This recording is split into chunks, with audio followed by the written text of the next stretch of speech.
Таа од спротива. Што сакам? Што посакувам? Кого сакам? Стварно ли го сакам? Секогаш тоа го прашуваш.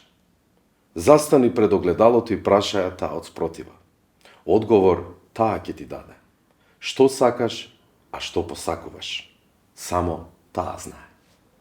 Доста во себе држеше, доста се мачеше, доста молчеше, се измачуваше.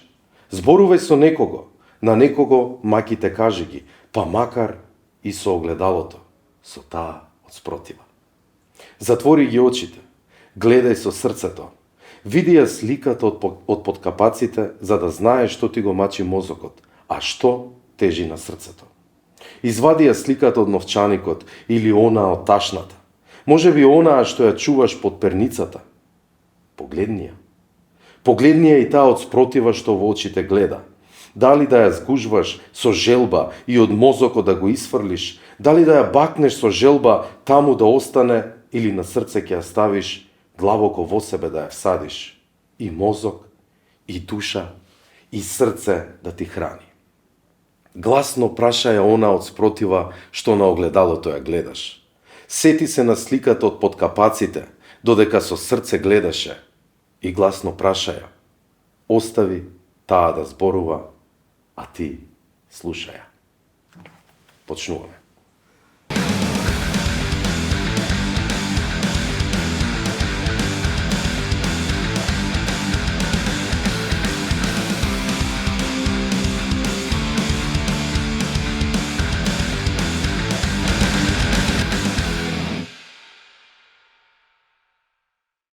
Се враќаме во студиото на Redcast, каде што на моје огромно задоволство ќе разговараме со еден мултиталентиран човек кој што е професионалец во повеќе области. Нема да откријам на најавата за кој станува збор, туку директно ќе ви го посочам. Добре дојде Илија Саздовски. Благодарам се почет.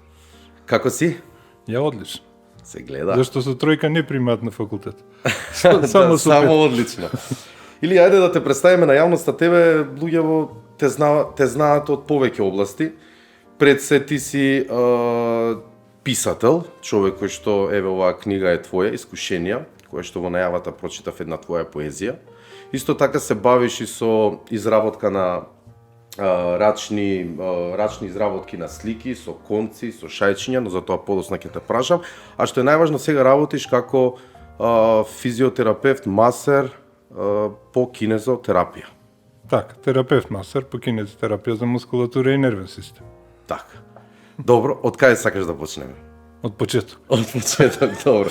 Кој те натера да се бавиш ајде со таква хумана професија? Дали е нешто поврзано со твоето детство, со некакви повреди? Од каде идејата да ти да станеш физиотерапевт, масер? Па може би мојот живот од самото детство, како што и самиот кажа, искушенијата, како што пише и во книгата, ме натера да човек сум што сакам да испитувам. И многу сум испитувал во животот, сум доаѓал до многу искушенија преку тие испитувања. Јас сум имал искушенија каде што сум требал да превземам нешто.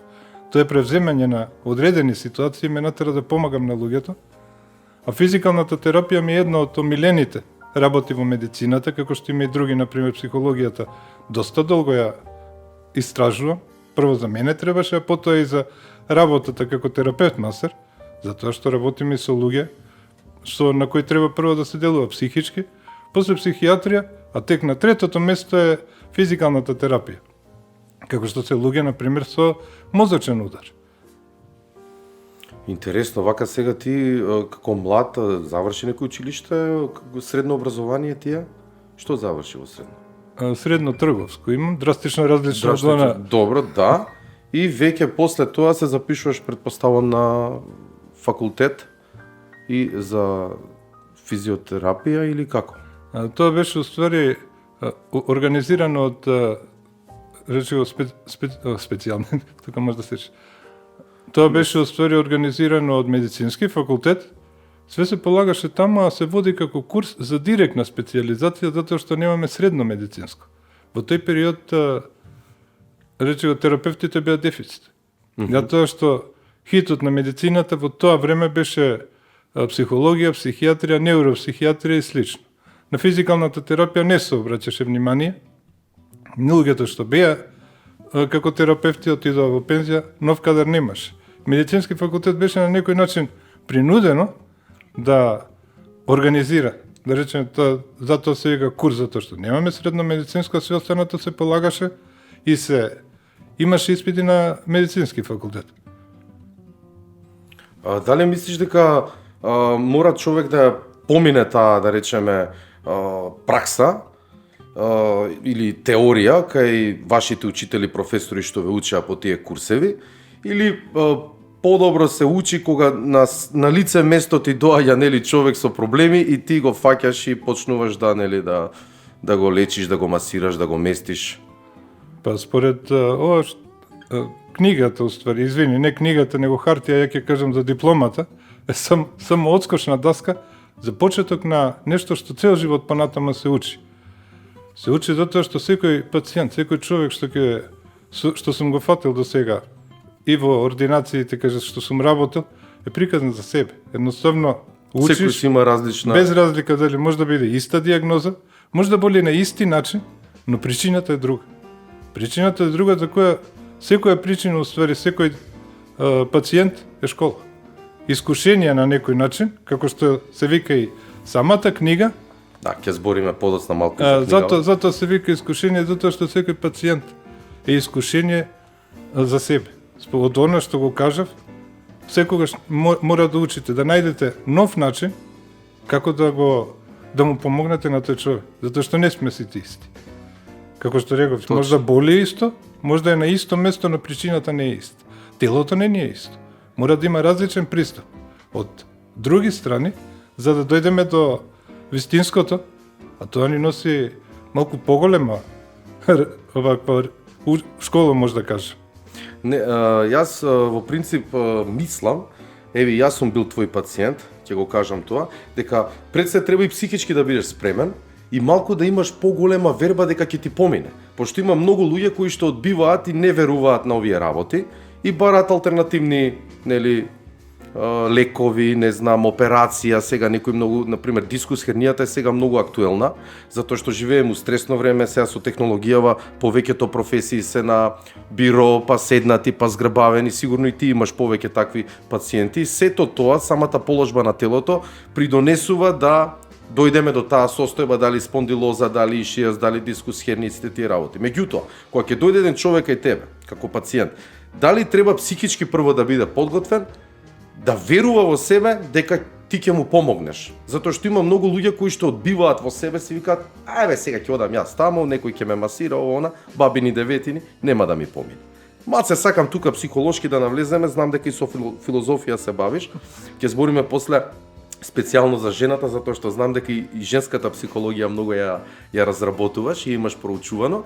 Меѓутоа, ајде прво ова ме интересира. Дали треба психички да бидеш подготвен пред да влезеш кај еден човек да те работи, да речам, да те среди, за да ти помине? Дали треба да се има верба? Или нема врска тоа?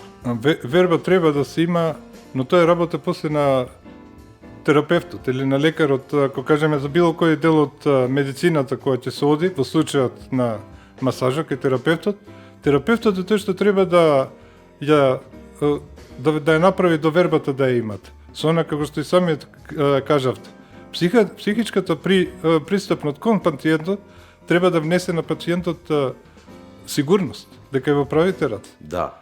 На тој начин само може мускулатурата да му биде слободна.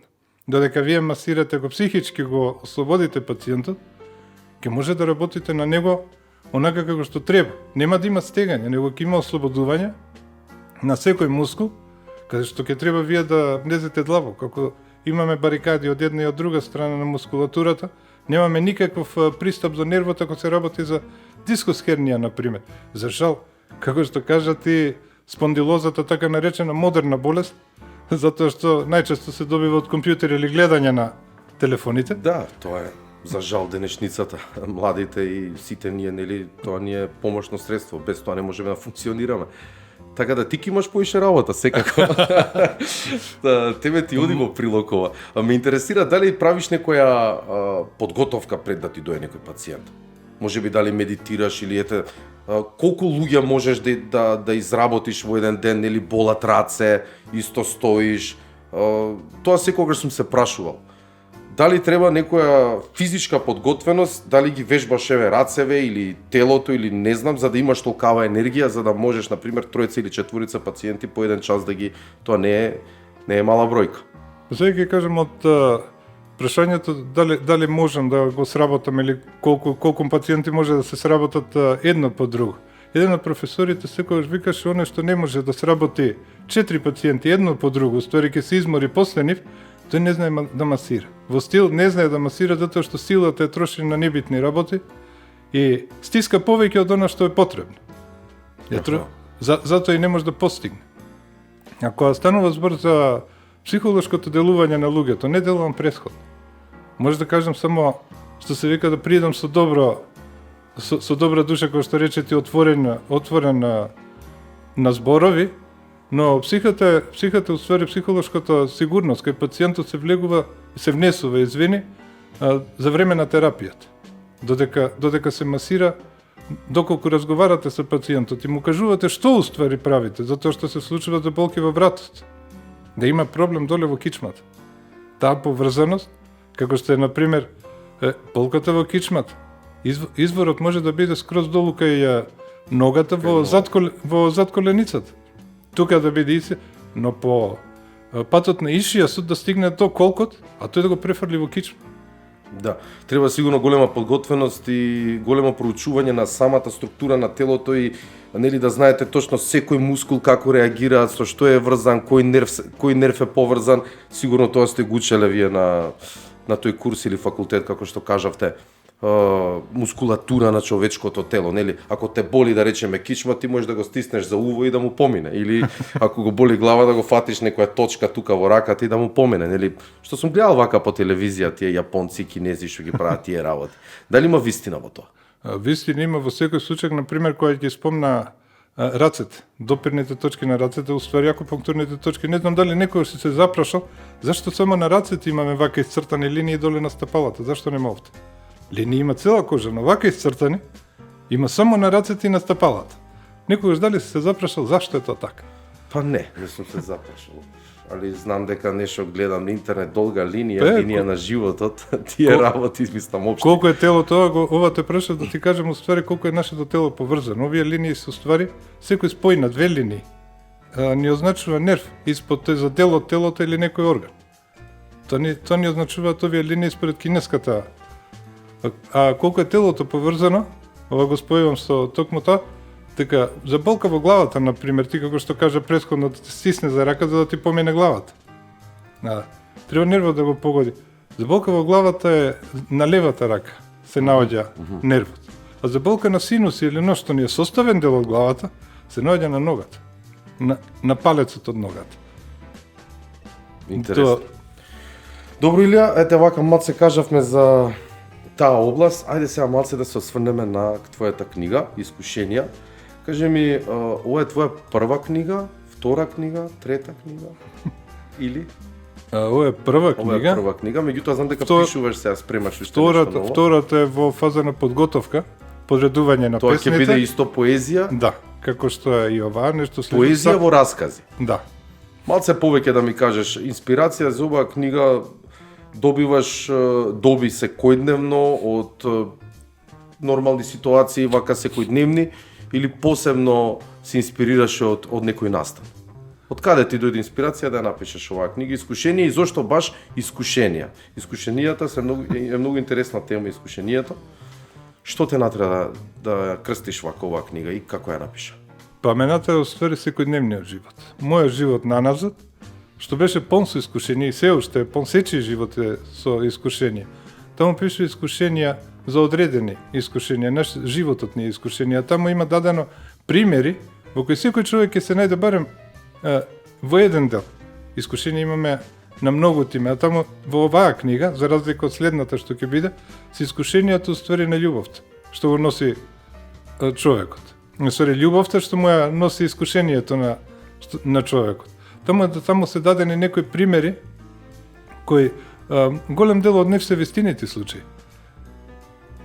Што ме натерало, што се вика да ги напишам да тие, да ги ставам на хартија, да, како искушение на еден човек, но тоа не е само еден човек. Во нив ќе се најде многу, тука има сега многу афоризми и оваа книга обично се чита кога сте сам во соба, да не ви доаѓаат други гласи, да влезете во таа психологија што како на пример има една песна што со доста афоризам таму на почетокот на песната само ќе се осврнам, па вие сватете уствари. Помислете што значи тоа, кај што пишува века сува шума кај што само тишина се слуша. Толку силно што во мене немир создава. Во мене и дива река потече што можеше да ме однесе. Тоа се само почетните зборови. Што би сватиле? Сува шума. Тишина се слуша. Како може да се слуша? На што не асоцира тоа? На мир. Не знам, сува шума. Мир? Па, ќе кажам токму затоа тоа е едно искушение на човекот. Сува шума кај што тишина се слуша само во една затворена просторија. А тоа што го слушате се вашите мисли уствари. Што ако се негативни или не животот ве донел до некоја таква бурна ситуација во животот, тие мисли создаваат нервоз, која е таму кажана со дива река. Што во нас ќе потежи тие негативни мисли што може да не однесат некаде. Значи ти фактички и психолошки преку твоите песни сакаш да навлезеш во карактерот на човекот и на читателот да му доловиш една психолошка состојба во одредена ситуација на човекот. Да. Што те разбрав. Значи не е само напишана поезија, инспирацијата е од повеќе работи. Знам дека многу се занимаваш со психологијата на жената, како што кажа. Дали имаш такви песни тука во оваа книга? Да, има и такви песни што се века искушение, затоа што жената е таа што влегува повише во искушенија, чисто од нејзиниот најголем противник. Тоа е женската гордост. Нема поголем противник од женската гордост за самата жена. Затоа што она некогаш одговара кој на поставено прашање, да речеме за нејзина убавина или нејзина вредност, она ќе каже да иако е не. За да биде изнад другата, женската психологија мора да биде наврв. Не смее да има поубава од нејзе, не смее да има... Мислиш дека сите жени се такви? Или тоа е во природата на женскиот карактер? Нормално сите не, како што не се исти мажите. Ја тоа го кажам за машката популација, мажот како маж е лош човек. Да го запазиме терминот. Лош. Но жената е сурова. Тука се две различни работи, каде што мажот може овакво физички да нападне, може да удри, може да буквално физички да... Жената физички не напаѓа, она напаѓа сурово психолошки. Прави нешто со што ќе ве повреди вас, не да ви удри шамар. Да викаат жена ако науми нешто, ќе го направи. Него буквално на психички план. Во една од песните, тоа ќе биде во следната книга, насладот е уствари човекот размислува со очи, а жената со душа. Зашто е тоа така? Зашто ние кој ќе видиме некоја убава жена, викаме гледај колку е убава. Запазете го терминот гледај. Мажот тоа го кажува. Гледај какви раци, гледај каква е косата и све е нагледај. И види, тоа е размислување со очи. Додека жената која ќе види убав маж нема гледај каков, него леле. Леле колку е убав. Идеме понатаму, вика како ќе ми биде со него, каде би ме носил, што би ми направил. И така све е во база на чувство. Како било, што би се случило, каде би шетале со него, што би правеле таму и така натаму. Никогаш нема гледај. Да размислува со очи, него размислува со душа. Со чувства, извини. А љубовта како ја разбираш? Вака. За да ја разбереме љубовта, прво треба да знаеме што е љубов. А дали знаеме? Тебе би те прашал дали знаеш што е љубов? Љубовта е неисцрпна тема и мислам дека сите ние без љубов не можеме ни да постоиме и така сме создадени. Да немало љубов, ни јас, ни ти немало сега да седиме овде.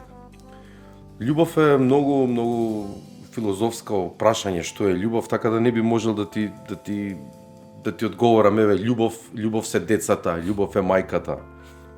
Љубов спрема животот, љубов спрема професијата. Има многу работи, значи широка е таа тема, но ти си пофилозофски настроен, затоа ти сакам да збориш. Мене ако ме прашаш, ја ќе ти кажам љубов е гитарата за мене. Ме разбираш? Љубов е песната. Се е љубов. Од љубов е создаден светот. Од љубов е создаден светот, љубовта би требало да го одржува светот. Но пак ќе кажеме, луѓето што викаат водев љубов со него. Или го сакам љубов и само љубов. Но прашајте го што е тоа љубов. Тука имаме кај луѓето повторно на психологија, ќе се вратиме или испитување на човечката психологија, каде што има човекот потреба. Значи ние за Значи едно е потреба, а едно е љубов. Така е, Така, да ги разграниме тие две. Затоа што за човечката потреба ние викаме љубов. Или интимен однос имал некој со некоја и вика водевме љубов. Не. Он имали Имате интимен секс. однос, уствари потреба на човековото тело, тоа се разликува во машка и женска, значи жената има потреба. На тоа не треба да ги срами тоа што е за природа. Он има потреба, поготово во деновите кога е плодна. Да ги земам јас секогаш човекот го паралела правам со кучињата или животните. Кога треба да се оплоди една жена, во случајот да речеме некоја си кучка, околу себе ги собира мажите. Она ги собира Па и мажите. испушта мирис некој. Токму така. Но Тоа е природна работа. Сега имаме, затоа реков, тоа е потреба. Не е тоа љубов, има сакање, имаме желба, имаме потреба. Од која ќе видиме дали уствари ќе произлезе љубовта. Аха. Што има Значи и се почнува со потребата. па имаме потреба, човекот има потреба на психолошки план да биде сакан. Или да сака, прво да сака. А потоа да биде сакан, затоа што ако не е сакан, он ќе забега психички. Што се случува околу мене, зашто мене не ме сака? Да, зашто не- И тоа ни поставуваат многу прашања сами на себе, како што беше во песната, ќе почне во него дива река да тече. Како што го Нервозите кажа, ќе да. дојдат и проблемите. Но после имаме желба. Ако веќе сакаме и не сака, имаме желба да не сака тој што ние го сакаме. Тој е веќе желба. Желба на потребата што ја имавме претходно кажана за психолошка стабилност на човекот, од која произлегува после, ако и таа се една друга желба, за интимните односи, потребата уствари. Па ќе кажам, потреба од интимен однос, значи жената е потреба, ке мажот е задоволство. Те се различни. збориме за потреба сега, во случајот потреба, да ме оплоди или интимен однос да имам со таа особа. Но што се случи? Значи све е тоа потреба. Сите што ги наброевме е потреба за човечковата психа или телесно. Доаѓаме до суштината, до како да дознаеме дали е тоа љубов или дали сме ние заљубени во некоја особа или тоа е само сакање да оствариме својата потреба со таа личност. Значи имаме сакање и остана. Затоа е искушение. Тоа ме натерува да кажувам искушение, кога човекот да кажам во случајот жената, затоа што ние и јас и ти сме мажи. Да. Но жената е таа што го води, да речеме, бракот или животот воопшто. Искушение според мене е поим, како значење на збор искушение е нешто што се мислиш дали да го направиш, а знаеш дека не е добро да го направиш. Нели искушение, например, да идам во казино сега да се коцкам, ќе добијам пари, а знам дека тоа не е добро. И тоа е едно искушение, дали да одам, дали да не одам, или да извршам прељуба. Си видел некоја убава девојка, а имаш нели сопруга веќе, или девојка, небитно, и сега ти си викаш искушение, оваа те тера, ајде дојди со мене, и сега ти си кажеш дали да одам, дали да не одам, дали Господ после грев ќе ми знаеш, за мене искушение е тоа. Ајде маце да видиме за тој поим искушение. Што е за тебе искушение? Па токму тоа што се пред малку ти го кажа, ја сакам да кажам потребите. Или искушение кога држиш диета. Или го гледаш чоколадото стои, а ти не смееш да го каснеш и сега имаш искушение, леле, дал да го земам, дали не. Така, тоа е искушение. Тоа е кога зборевме за љубовта пред малку, човекот во случај, затоа ти ги спомнав дека жените се тие што го држат бракот, и они доаѓаат до искушение повише, во моментот кога ќе сретне некој маж, што ќе ја даде све на дланка за нејзината филозофија, уствари замислен живот уште како девојче, зашто они се тие што ги имаат соновите, своите сонови, што да им се случи, како да им се случи. Принцот на бел конј. Баш принцот, конјот на она што го зборев, размислување со чувство. Но кога некој ќе се појави да ја даде она што она го сакала, секој втор ден да речеме, или еднаш месечно, 2 пати да ја носи на Малта, да живее некој живот врвен, но ако го прифати тоа, знае дека ќе го повреди дотогаш саканиот. Тоаш веќе ќе знае, ако го прифати, ќе знае освери дека немала во незе љубов, него во незе имала само сакање и желба. А љубовта, уствари, ако го одбие она што на дланка го има за преубав живот понатаму, за да не го повреди саканиот, она може да каже дека има меѓу нив љубов. Тоа е искушението што го носи животот, да го одбиеме она нашето, за да не го повредиме до тогаш саканиот, за да знаеме уствари дека веќе има љубов. Во тој контекст, со еден збор, љубовта во животот е уствари жртва. Според оваквот, да жртвувате нешто што ви се дава, за да не го повредите оно што е до вас, што до тогаш би помагал за тогашниот живот. До тогашниот. Овде ќе титлуваме за да сватат гледачите, пошто многу длабоко и филозофски збориш, не знам колку те разбираат, ама јас до некаде те разбрав.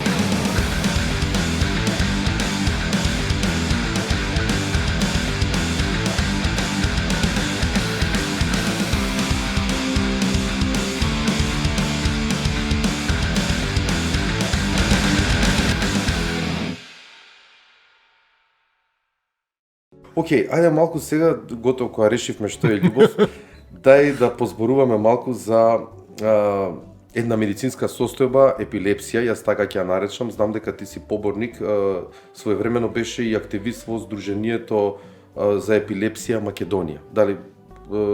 Дали беше сега председател таму или само член, не знам, меѓутоа сакам малце на гледачите да им доловиш. Прво, мене ме интересира, знаеш, обично кога ќе слушне некој, абе овој е епилептичар или овој има епилепсија и сите се правиме дека знаеме што е епилепсија, всушност мислам дека многу малку ја разбираат таа состојба, не знам дали болест да ја наречам. Што е епилепсија? Не е болест, тоа е моментална состојба. Моментална состојба. Тоа е моментална состојба, да. Иначе таму бев прво координатор, па после подпредседател во тоа здружение. Знам дека беше нешто. Иначе епилепсијата е оно што од секогаш, затоа и психологијата е од моја страна толку навлезено, сум навлегол во психологијата, затоа што епинапад уствари се добива од возбуда. Сите луѓе, да реч, со вакво ги праќаат на невропсихијатар, психијатар или невролог. Никогаш, барем ја, не сум сретнал до сега некој што отишол на психолог. Не на невролог, на психијатар и невропсихијатар. Викаме после на лицата со нервно нарушено здравје, како што рек, они дека се ладни према спротивниот пол, дека овој нема ништо, буквално не го интересира. Прашањето е зашто? Затоа што он прима апчиња цело време, една рака апчиња, за да се смири, за да ја нема возбудата, за да не добие епинапад. Но тие апчиња не делуваат само за епинапад. Тоа делува на цело човек да го направи ладен. Фактички. Ама никогаш не Колку отишол. му годи, толку и му шкоди. Така му доаѓа. Повише што се вика ќе му шкоди него што му годи. Затоа што повторно нема да прекинат нападите 100%, него само одржување на некое си ниво. Додека кога ќе отидете на психолог и да ви каже како вие самите со зборови, не да ви дава апчиња, него со зборови да ви каже како вие сами да се одбраните или да не мислите на нешто што ќе ви донесе возбуда, а возбудата вас напад, тогаш ќе видите и надворот она ладно што го кажавме, ќе знаете како да се спротивставите на она што искушение што ќе ви дојде во моментот, за да не се возбудите и да не добиете напад. А тоа, Значи епилепсијата се добива стриктно само од некаква возбуда. да. Некаква реакција во телото, која што премногу ги возбудува тие луѓе, ствара таква состојба да тие почнат да што се случува кога добиваш напад? Се гушиш, ете имам слушано на некој пена му излага од уста, се тресеш, што има различни видови на епилепсија, така? Па за жал народот го знае само тоа едно, кога Дека ќе види дека легне човекот некој- паѓа, Да. и вика овој има епинапад, не знае дека и он некогаш добил епинапад. Зашто го кажа? Всушност таа е состојба што сите ја носиме во нас. Нешто како да речеме шизофренијата. Сите викаат дека се потенцијални шизофреничани, но тоа нели се добива некогаш и на постара возраст. Исто како што телото е создадено од различни бактерии, нели како што викаат ја имам онаа бактерија на како се викаше, не Така, како што крстиле. Да. Меѓутоа кога ќе се развие во поголем, во поголем број бактериите кои ќе се развијат и после веќе ти дава диагноза ти имаш таа бактерија. Не ми текно како се викаше сега. Небитно. Значи дали тоа е така дека ние сите сме потенцијални епилептичари или мора нешто да се случи за ти да стигнеш до таа состојба? Па сега ќе ти кажам, Извините, прашувам вака од коренито затоа што сакам публиката и гледачите да научат нешто, нели? па сега тоа ќе ти кажам, например, ова е длабока тема, каде што треба многу длабоко да се навлезе како претходно за љубовта, тоа е само еден дел од она што сега би можеле да го зборим. Самиот збор епилепсија, значи и епилептични напади, тоа се две различни работи. Оне што може да добие епилептичен напад, може да добие еднаш, два пати, три пати во животот. А тоа да биде од пијанство или алкохол во него, додека е човекот пијан е пун енергија, а уствари епилептичниот напад се добива електрицитет во мозок. Електрицитет во мозок. Да, струја во мозокот, што, да речеме, ако е човекот има епилепсија, над 74 видови на напади, во епилептични напади, од кои, она која ќе гледаме дека човекот паѓа, може да знаеме дека има повреда на мозокот, каде што тој пети блок, например, од мозокот, е ослабен или послаб, каде што при возбудата, левата и десната страна, две жички се спојуваат, затоа што е тоа повреден дел од мозокот, електрицитетот е доста голем и го бута човекот доле. Што ќе се случи ако ставим два прста во утикач? Нас ќе не фрли, доле ќе имаме грчеви, народно кажано ќе не тресе. Истата струја од зидот, што поминува низ нас, се случува само во главата на човекот, во мозокот. Имаме после каде што напади се добива, каде што тој пети блок од мозокот не е повреден, туку е само ослабен. Дали може да се излечи епилепсија? Епилепсија може да престанат нападите, доколку не е повреден, например. Петиот блок. Да, тоа е дел од мозокот што ги двои левата и десната страна. Но што имаме до епилептичните напади? Мора да кажам дека за луѓето е дека што рече ти да знаеш што е епилепсија или епилептични напади, да нема тотално погрешно размислување за тие луѓе, дека тие луѓе се уствари надпросечно интелигентните лица. Да, знам дека голем број, големи, да не речам, голем број владетели, луѓе, битни фаци во историјава имале епилепсија. Па токму затоа ја имале, затоа што Биле нивната психологија пребрзо им работи мозокот и ствара голема возбуда, како да кажам. Така е, он размислува на друг начин. Ја во мојата книга, трета што ја пишувам уствари, Никола Тесла мислам дека бил. Бил Тесла, бил Александар Македонски, бил Толстој, бил Шекспир, бил Достоевски и многу други иноватори и великани на човештвото. Иначе... А кажи ми, Илија, ти кој те натера да се бавиш со епилепсија, мислам да навлезеш во таа тематика, ете си бил и подпредседател, координатор. Дали нешто со тебе е поврзано ова? Да, и со мене е поврзано затоа што и ја бев меѓу луѓето што го имаа тоа искушение, пак ќе кажам искушение, затоа што во... Но ти го победи тоа, предпоставам. Токму затоа го победи. Мислам, успеа да го стабилизираш телото и да можеш да ја контролираш возбудата, така да се изразам. Па ќе ви каже еден човек, например, што има за ова го зборам сега да знаат луѓето, гледачите во случајот, дека треба да седнат со тие луѓе, а не да ги избегнуваат. Зашто? Да се постои прашањето зашто он го добива таа епилепсија. Прво, епилептичен напад, се извинувам. Токму таа негова ја како во книгата кој што ти кажав имам ненормален човек. Вика, јас сум ненормален, но не сум будала. Што тоа ни кажува? Ја не сум нормален, но не сум будала. И таму кажам, све додека постојат ненормални луѓе, светот ќе оди напред. Зашто? Добро. Зашто? Затоа што тој не размислува нормално, него размислува на друг начин. Ако размислува, еден иноватор, или излегува надвор или овакво, балонот. излегува надвор од нормалното, логично што човечкиот мозок, просечно да кажеме, би го смислил, на некој иноватор што не размислува така, размислува ненормално. Поднаводните, нели? Да. Ама не будало. Он е ненормален, Ама не е будал. Добро, имаш се од будала до будала и тука има тоа е длабока тема. Така е. Кажи ми, како треба да реагираме доколку ете видиме на улица или во некоја ситуација некој човек, пријател добие епинапад? Што треба да направиме? Ние за да помогнеме. Дали нормално не треба да се паничи, но дали треба веднаш да се повика брза помош или доколку не е возможно, зашто знаеме нашава брза помош за колку време ќе дојде. Ете како најдобро да му помогнеме на човекот кој што добива епинапад. Па најдобро е едноставно прво да се види, пак ќе кажам, зависно. Дали го кој готнал напад, јазикот? Не. Зависно кој напад го добив. Ако она што човек, што луѓето, за жал, само едно го знае, паѓањето, тука треба да се види прво дали има остар предмет или дали човекот со главата удира во земја. Да се тргнат сите тие остри предмети што може да нанесат повреда. Да не се става раката да се извлече јазикот, затоа што тогаш е во грз телото, сите мускули, а јазикот е мускул. И нешто што е стегнато не може да отиде назад.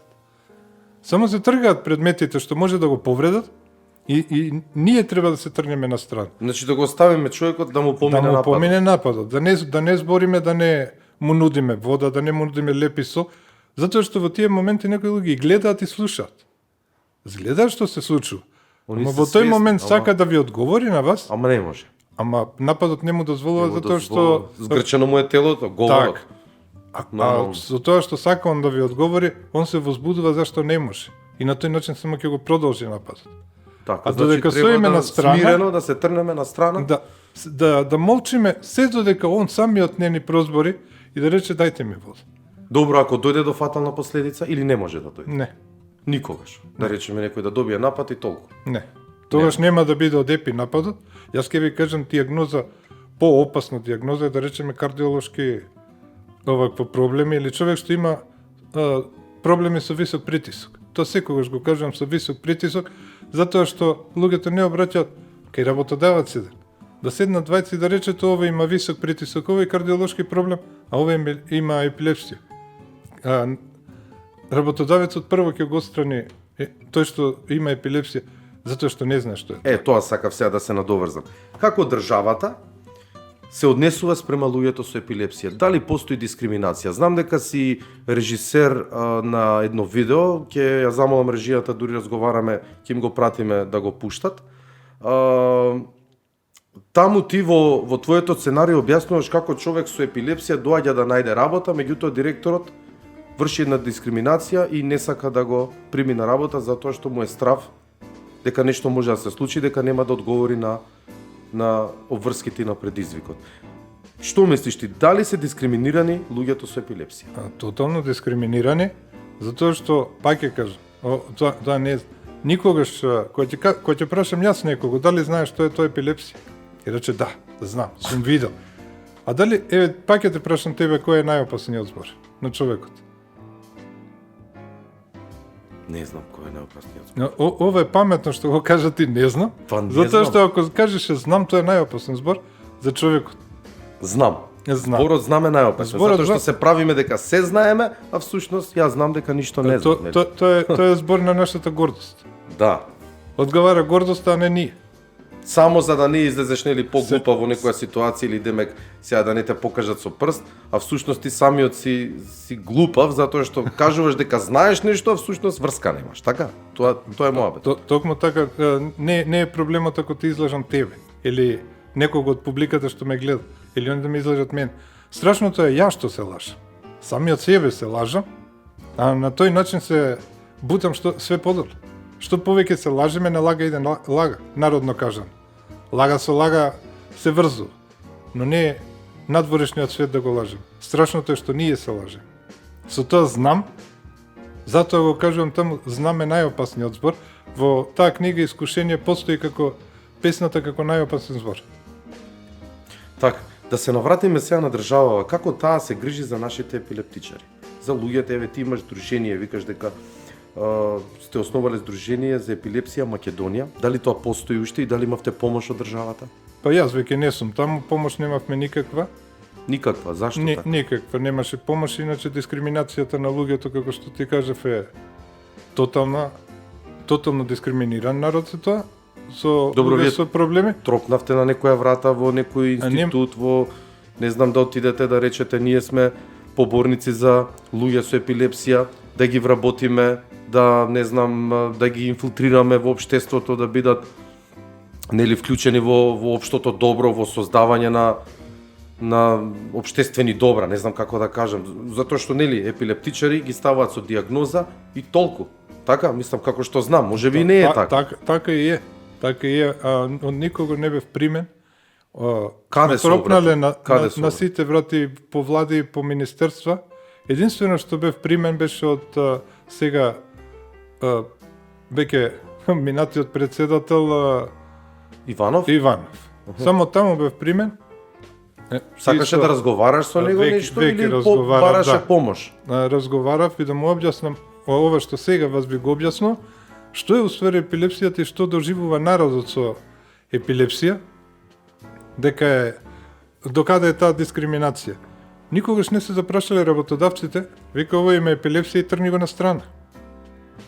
Дали некогаш се запрашал дека тој со кардиолошки проблеми, викаме овој ќе падне, или ќе му се слоши, како што реков, не е секој напад паѓање. Ќе му се слоши гримаса, може да направи или да го изгуби погледот. Но Може и при напад да се изгуби вид, така? да, Епилепсија. тоа уствари да биде епинапаст. Губење на видот. Но дали работодавците јавно ќе ги прашам се запрашале дека тој со висок притисок не може времето да му делува, да му се дигне одеднаш притисокот и да настане смрт. Со дигање на висок притисок мозочен удар се добива, кардиолошки проблеми човекот има од многу фактори во фабриката, зависи на пример на која позиција работи и останато, да добие инфаркт. Тука да настане смртоносен случај, во фабриката кај човекот што го одбило оној што не може да му се случи такво нешто, а ги примило вие двајца, Каде што може да каде настане- што постојат диагнози што може да бидат смртоносни. Ете ја дискриминацијата. Да. Јас ќе кажам, на пример, Франција, Германија или и други земји, дека таму имаат посебни школи за лица со епилепсија, но не во негативна смисла. Ако е, на пример, хемичар еден или физичар, Германија, Франција и му носат најсовремени апаратури. И све што е најсовремено, да он го извади целиот мозок што го поседува лицето со епилепсија, зашто ти кажа дека тоа се лица со надпросечна интелигенција. Да. Не го дискриминира на страна, него го става врз сите. Ненормалниот што не е будал. Да, што можеби ќе направи некоја иновација која што ќе донесе Так, многу добри работи и за државата и за светот, нели? так, да. А тука се ставаат испод сите. Туку Македонија, дали само у Македонија е ваква ситуацијава или општо на Балканот? За Балкан, па според мене мислам дека општо на Балканот, не може да зборам за другите, затоа што јас сум овдека, за овдека сум сигурен Дека е катастрофа. дека е тоа. Добро, сега тоа Сдружение Македонија постои уште? Мислам, не може на хартија постои, ама не сум слушнал дека има состаноци или други активности, што до тогаш, например, се правеа како Виолетов ден и останати. Некои си активности. Имаш ли ти, например, информации во Македонија колку лица со епилепсија постои? Па според последната вакво се над 30.000. 30.000? Околу 30, да не кажам над. Тоа е сериозна бројка за држава од 1.800.000. Так. Ние веќе не сме ни 2 милиони, а тука живеат 1.300.000, другите се иселени. Значи 30.000, над 30.000. Не, од 25 до 30. И државата нема слух за толку многу луѓе. Тоа е еден цел град во Источна Македонија, да речеме голем град. Па ќе кажам, луѓето се плашат да искочат на ТВ емисија или да каже дека дека добива некогаш. Тоа може да биде 3 пати годишно. Но ако каже добива епинап, дека ќе го тргнат на страна. Дека нема више да може да најде работа. Да. Дека луѓето што го гледале до тогаш на едно, како што ме гледале мене, например, сум добил на... Како би бил ја терапевт, да работам јас со лица со многу сериозно. психичка попреченост, уствари мозочен удар, каде што треба ја да сум прво психички стабилен. Да. Тоа пак ќе го кажа. И луѓето што сум ги дигнал од количка, така речи се, што сум имал успешни случаи кај лица со мозочен удар, откако дознаваа дека некогаш сум имал епинапат или некогаш може да добијам, Тие више ме забораваат, го забораваат успехот што сме го направиле заедно. Да. Не викам дека јас сум го направил, него заедно, затоа што ако немаме соработка со пациентот, нема да има ни успех. Ова е многу сериозна тематика, мислам дека треба да поработиш на тоа дали да се вратиш во здруженијево, дали да си основаш свое здружение, затоа што сигурен сум дека многу луѓе чекаат некој предводник кој што ќе дојде, ќе застане и ќе се бори за правата на овие лица што го имаат овој проблем. Еве како гледаш на пример решение? Може ли да се реши овој проблем за тие над 30.000 луѓе кои што ги имаат овие проблеми? Или како што кажа, сите молчат, ќутат, се плашат да кажат и додека не се случи, они молчат и кога ќе се случи, после веќе и поголем проблем настава. Па сега ќе кажам, најголемиот проблем е во здруженијето, затоа што тоа беше здружение на лица и родители на деца со епилепсија. Значи и лицата тоа со сакав да те прашам. деца и родители. Деца се повеќе или како се јавува епилепсијата? Мислам, Индивидуална Индивидуална, работа. нема врска тоа повеќето дека- се како деца. Повеќето кога од се јавува деца, во да. порана возраст или во постара или нема везе? Па, Може, например, тоа е сега да све- добијаме тоа е епилепсија. све па како што ти кажав, никој овде не Како сме што се сигурни. гледам. Никој не сме сигурни дека нема да добиеме епиноп. Така. Никогаш. А иначе стануваше збор за дека таму имаш и родители. На едни мои барања. Да, како да функционира настапи, здруженијето? како да настапи здруженијето и кои барања да ги има, затоа што има луѓе за жал. Оние што кажавме по 10 пати паѓаат дневно. И тој работа неспособен човек. Му треба дори некогаш и друго лице до него. Нега, нели? Да, и постојат некои со 2 пати, 3 пати годишно што добива напад, но не паѓа. Неќе го изгуби погледот или главата ќе му отиде лево или десно, грш на лицето ќе направи. Но поради овие, тие што добиваат 10 пати дневно луѓе, што се фактички работа неспособни, не може да добие, значи па овој термин запази го. Не да добие инвалидитет, него да добие можност да поднесе документи за инвалидитет. Па докторската екипа нека одлучи дали он треба да добие трета особа како личен асистент, дали треба да го води како инвалид или не. Он ја нема таа дискриминација тотална, затоа што човек што има таков проблем, поради човеков што само 3 пати може да го има, не е во состојба да поднесе барање за да дојде до тоа решение. Тоа е исто како телесен инвалидитет, на некого му фали еден дел од ноктот, а некој е во количка. И сега тој што е во количка да нема право, поради ова што му фали нокт, да поднесе барање до лекарска екипа да му каже дали он инвалид или не. А едниот и другиот се телесни инвалиди. Но овој му фали парче од прстот, а оној другиот е во количка. Така. Не, ова како да го наречам, Калимеро нема правда. Баш така, баш така. Калимеро нема правда, се надевам дека во иднинаите ќе имаат слух и ова би требало да спаѓа под кој ресорт? Под Министерство за здравство? Да. Или И Министерство за здравство, него Министерство за труд и социјала. за труд и социјала, да. Таму кај што се поднесува всушност тоа Да. што го збореше пред малку. А иначе проблемот за друго е исто за тие лица со епилепсија, ние малку подолго збориме за лица со епилепсија, но ова е интересна тема за Да. луѓето што би им рекол да ја отворат книгата со зборам не оваа книга, него книга за епилепсија, таа ќе се отвори само ако седне со човекот да зборува. Ние викаме знаеме што е епилепсија, знаеме само насловот на книгата. Никогаш не сме отвориле прва страна да седнеме со човекот да ни каже он, не со докторот. Докторот ќе ни каже она што учел од книга. Овој ќе ни каже што чувствува да. пред да го добие тој напад, како е во тој напад и како од него кој ќе помине напад. Тоа докторот не може да ни го каже. Него друга е поентата Докторот може само да ти препише терапија и Да. тере. Друга е поентата уствари за проблемот на тие лица. Родителите се имаат еден проблем.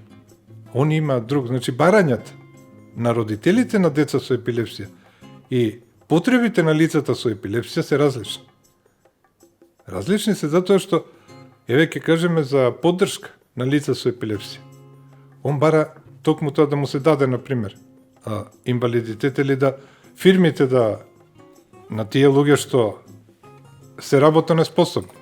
Фирмите наместо државата да биде таа што ќе направи да даде на фирмите субвенции на лица, вработување на лица со епилепсија, како што беше едно време вработување на лица со инвалидитет. Имаше такви, некој имаше таква акција, знам по некои кафичи. За епилепсија не. Не за епилепсија, мислам дека беше за лица со Даунов синдром.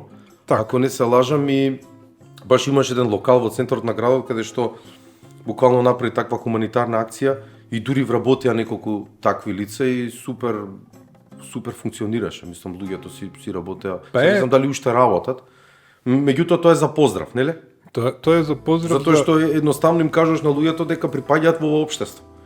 Пошто ти ако ги дискриминираш, они може уште да западнат во таа дупка, во тој тунел кај што нема излез. Так. И да добиваат повеќе напади и нели да паднат у депресија, некои психички лоши состојби. Така да Па еве кој ќе земеме на пример она на почеток што кажував лице со епилепсија кој ќе седне со некого да разговара. Он нема голем круг на овакво теми на зборење. Него го има оно што го учел дома затоа што неговите родители се плашеле да го пуштат некаде сам, он да го живее животот, не да биде жив на оваа земјина топка. туку да живее, да има случај во животот каде што може да отвори разговор после. Да не биде случајот само дома што ќе го чита тоа. Значи тоа е апел до родителите да не се плашат. Да не се плашат, да едноставно да ги пуштат децата или да речеме тинеџери или било да живеат како и секое нормално дете. Затоа што и тоа е нормално. Да кажем ненормален, но не. Да. Да. Да нема најголеми дискриминации во тој случај ни прават родителите. Но кога разговарам со некој родител, каже го правам тоа за негово добро. Дали на другото дете не му мислиш добро што го пушташ да оди на одмор или некаде со друштво, а на овој му викаш немој ти, затоа што можеш да добиеш напад. Ти сам подсвесно му кажуваш дека може нешто лошо да се случи и стравот влегува тука кај нив и стварно може да се случи. Така, ја прашање од едни родители поставив, што имавме разговор, дали си сигурна, на мајката се обратив, дали си сигурна дека другиот син, кој има проблеми со бубрезите, нема да добие напад на бубрези во вода, каде што струите ќе го повлечат? Не, тоа не. Како сте сигурни дека овој ќе добие напад? Да. Него го дискриминираат, седи ти. Ти имаш за твое добро синко или керко.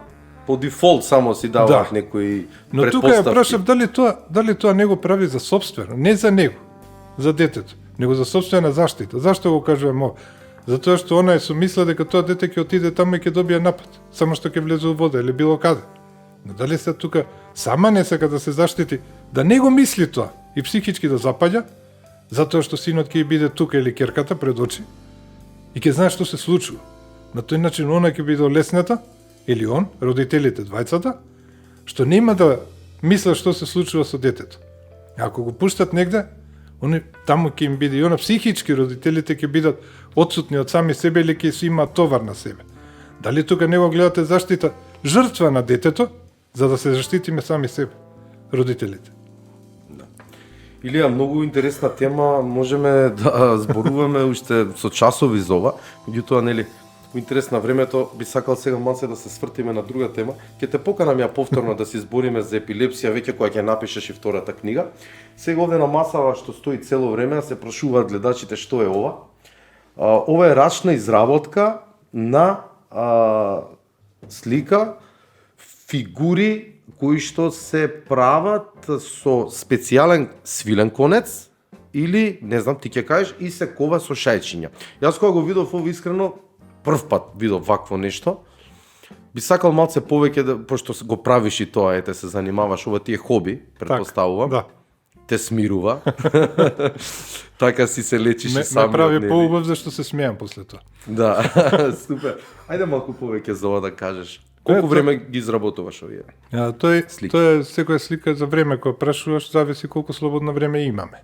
И многу зависи од густината на шајчињата. Прво да кажам дека ова се слики изработени со мали шајчиња, 3 милиметарски, каде што сликата прво се црта, па се кова, па се фарба и на крај дури она посебна плетка во случајот што ја држи сликата бакарна жица, каде што имаме многу... ова не е конец, ова е бакарна жица. Да, каде што мораме да имаме визија една И за да добиеме ова, треба да знаеме каде ќе се преклопи жицата еднаш, каде треба да се преклопи два пати, каде треба жица врз жица да дојдат со различни преклопувања на жица, да ја добиеме сенката што сакаме да ја добиеме, што ликовниот уметник би ја добил со бојата.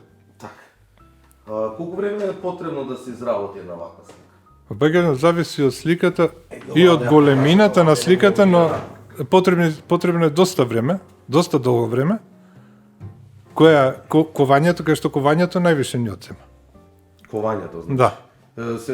Се случува ли да се повредиш, да речеме со тоа ковање со шечињата, со чекич ги коваш? Со чеканче мало, да. Со чеканче мало. Многу пати прстите на почеток поготово ми биле мудри. Дур се навикна. Показалето, да, најчесто. Добро, ова е сега не е бакарна жица, ова е конец. Свилен конец, да. Свилен конец. Дали во Македонија има луѓе што прават вакви слики или можеби си единствениот прв пат видов кај тебе? Имаше што прави, едниот веќе престана да прави. Ти соработуваше со него? Од него прв пат кај него ти од него виде? Ласте Саздовски. Добро. Кај што видов прва слика наједноставна, после сам се усовршував. Од таму ми дојде идејата дека можам и ја ова да го направам. Во животот сум човек што сака уметност. Не уметност. Ова е исто вид на уметност. Тоа пишуваш, тоа е уметност, во рацете имаш уметност. Уметник човек си. Добро, дали некој ги нарачува, дали ги продаваш или само за своја душа си ги правиш? По нарачка ги правам, затоа што кај нашиот народ ова не се цени, поготово нешто што прв пат ќе видат луѓето. И има слични работи, но не исти. Има работа со изработки со конец. Да, на запад да речеме. Зборам за Македонија, да. И цени ова, сакам да кажам, на запад. Може би ако се изрекламираш преку Facebook или негде, сега ќе те изрекламираме. Ако сакате ваква некоја специјална, уникатна рачна изработка, може да ни пишете на нашиот профил на Facebook или во инбокс на YouTube каналот и ќе ве поврземе со Илија да ви изработи нешто. Дали правиш, например, можеш да направиш лик од човек, портрет со конци или претежно правиш мртва природа, животни или како ти дојде? Па најтешкото е да се направи лик, што ја успеав да го направам, тоа е ликот што сите го знаеме. Сега кога ќе видиме еден лик, мора да ни бидат сенките исти, не е исто да се направи нешто што не знаеме како изгледа, а ние сме го замислиле, а друго е да направиме нешто што сите го знаат, а тоа е ликот на Гоце Делчев. И изработен со жица. Требаше таа слика да ја знам. Не дека ова е лошо. Да, ликот на Гоце Делчев. Патриот си? Да. Ја сакаш држава? Државата промене да ме сака. Ја ќе ја сакам не. Што би променил во Македонија? Ти се допаѓа ли како е сега, како функционираме? Премногу корупција има, премногу непотизам има, премногу сделки во четири очи и сомнителни тендери. Како гледаш, да речеме, маца едно политичко прашање на целава состојба? Политиката е надвор од мене, затоа не се замарам многу со политика, затоа што знам дека моето замарање нема да донесат ништо. Некои промени за жал. Имаш и дечиња кои што се веќе возрастни, кои што ќе треба да створат и фамилии. Иднината на децава тука, во твоето време ти си маце, да речеме, не си многу постар, меѓутоа си го фатил и моментот на Југославија, нели си живеел во Титово време. Сега живееш во едно чудно време. Една компарација да направиме за пред крај? Компарација не можам никогаш да направам. Јас сум со родителите, например, секогаш поставам прашање, секогаш прашувам некој кој ќе каже нешто, еве јас сум играл џамли. Синко вика, ние игравме тогаш џамли. Нашето било вак. Но кога ќе поставиме прашање, дали ние би играле џамли, кога системот на животот би било овој што е сега тогаш? Кога тогаш би имале мобилни телефони, кога тогаш би имале компјутери или лаптопи и без ништо не би можеле да направиме, дали тогаш ние би играле џамли или би седеле пред компјутерот за да успееме во животот? Значи, не смееме никогаш да правиме, тогаш беше вака, сега е вака. Добра, за моралните вредности? Дали мислиш дека сега младиве се многу по, како да кажам, девијантно настроени. Да. Значи порано имало закон, нешто да се знаело, девојчето, момчето ќе излеза до 9 саат да си дома, некој ќе игра машата. Сега нема такво нешто, излагај ти кај бе, не ме замарај. Ќе се вратам кога сакам. Баш така за жал. За жал, нели? За жал? За жал. Баш за жал, затоа што сега се губи природата. Се губи природата Па и фамилиарните и во човекот се губи во едно семејство, според мене. Што мислиш околу тоа? Дали функционираат семејствата како порано? И Не. сите тие...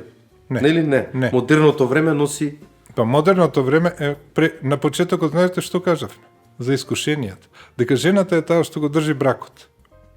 Жената влегува во искушение каде што тогаш, да кажеме, како што реков пред малку, не навлегувам на нас.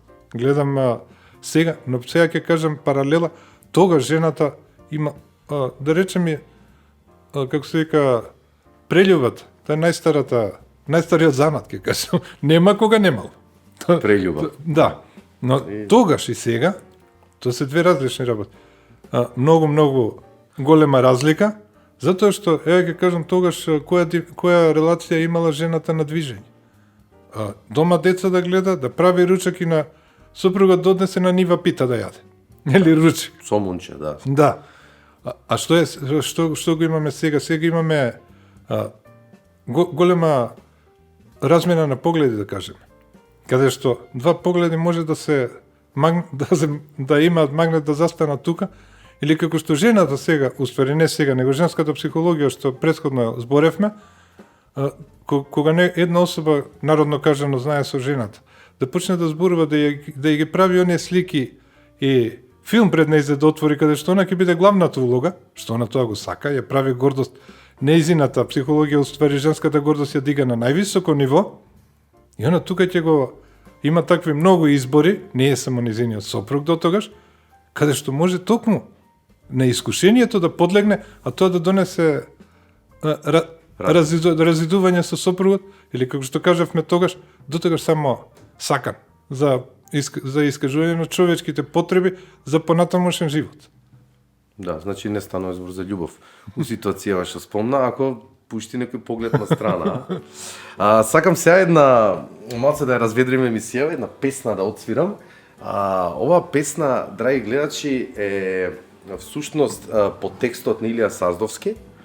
Додека бев негов пациент, човекот ми кажа дека пишува и ми даде еден текст каде што јас ја направив музиката и ја претворив во песна, се надам ќе ви се допадне.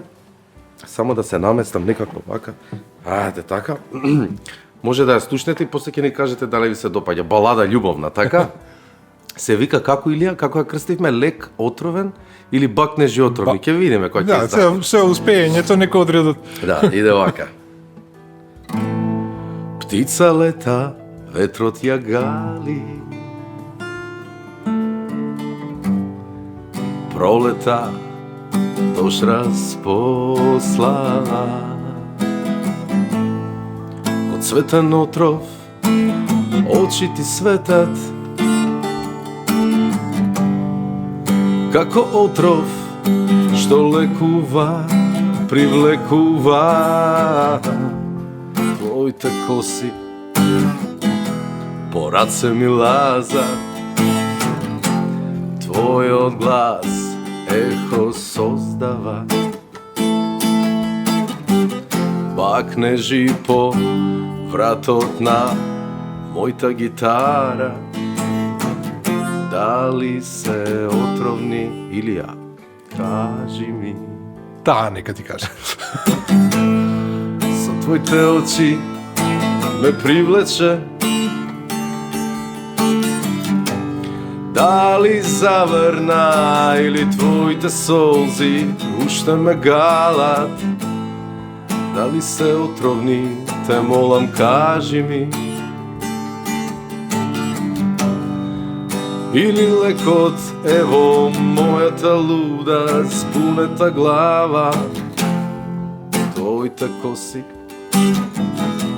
по раце ми лазат, твојот глас ехо создава. Бакнежи по вратот на мојта гитара, дали се отровни, кажи ми. Дај ми аплауз.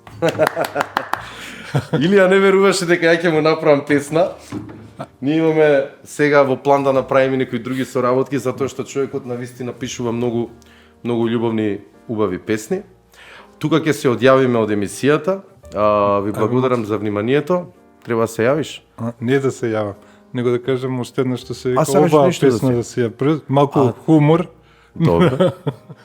Илија, нешто за крај ќе им кажеш на гледачите, ќе им посакаш нешто, ќе ги поучиш нешто, бидејќи си премногу паметен и навистина длабоки теми отворивме. Што да кажеме за крај? За крај би направил малку хумор. Ајде, хумор. Како изгледа нашиот балкански муабет? Ајде да видиме.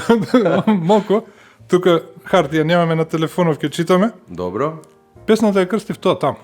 Можеше и балкански муабет да биде. Тоа таму. Тоа таму, да. Ајде да видиме. Каде што века, те молам подај ми го цвеќето. Кој?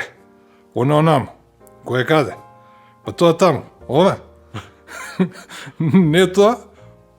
Ме гледаш ли? Ова? Не. Во тој ред, малку погоре. Овде. Не толку горе, малку позале. Не толку ти реков, малку позале. Во другиот ред. Во овој. Не во тој, во другиот. Во овој ли? Добро, во тој ред, малку понастрана. Не толку настрана, малку поназад. Па овој крај, не толку на крај. Врати се малку назад. Добро, не можам више, не можам више да зборувам. Дај ми го цвеќето што јас ти го поклонив. Па добро, кажи што, не кажувај зашто. Значи овде ја пресликуваш Не кажувај буквално каде уствари. конверзацијата на балканскиот народ, не мрзи еден збор да кажеме, например. Само знаеме одоколу да кажуваме и да опишуваме, а не идеме стриктно и директно да го посочиме тоа. Всушност тоа е идејата, нели? Так, идејата е Мислам, дај ми го ова- тоа, дај ми го тоа, а не ми кажува која е, не кој. тоа ваму, тоа таму. Наместо одма да каже дај ми го цвеќето. Добро, супер. Фала ти многу што ми беше гостин. Се надам ќе се видиме во наредното издание на Редка со нови теми, со нова книга. Благодарам. Ќе отсвириме и некоја нова песна, Се дотоа надам. ќе ја направиме. А ти остани така позитивен, продолжи со твојата хумана дејност да помагаш на сите луѓе, што со збор, што со физичка присутност и со дела. Продолжи да ги правиш твоите рачни изработки на слики и биди ми здрав и жив. Благодарам со вакви луѓе кои што си ти, другши освен позитивен не можеш да бидеш. Супер, фала Илија. Благодарам. Се гледаме во наредната емисија на Редка, останете поздравени. Чао, чао.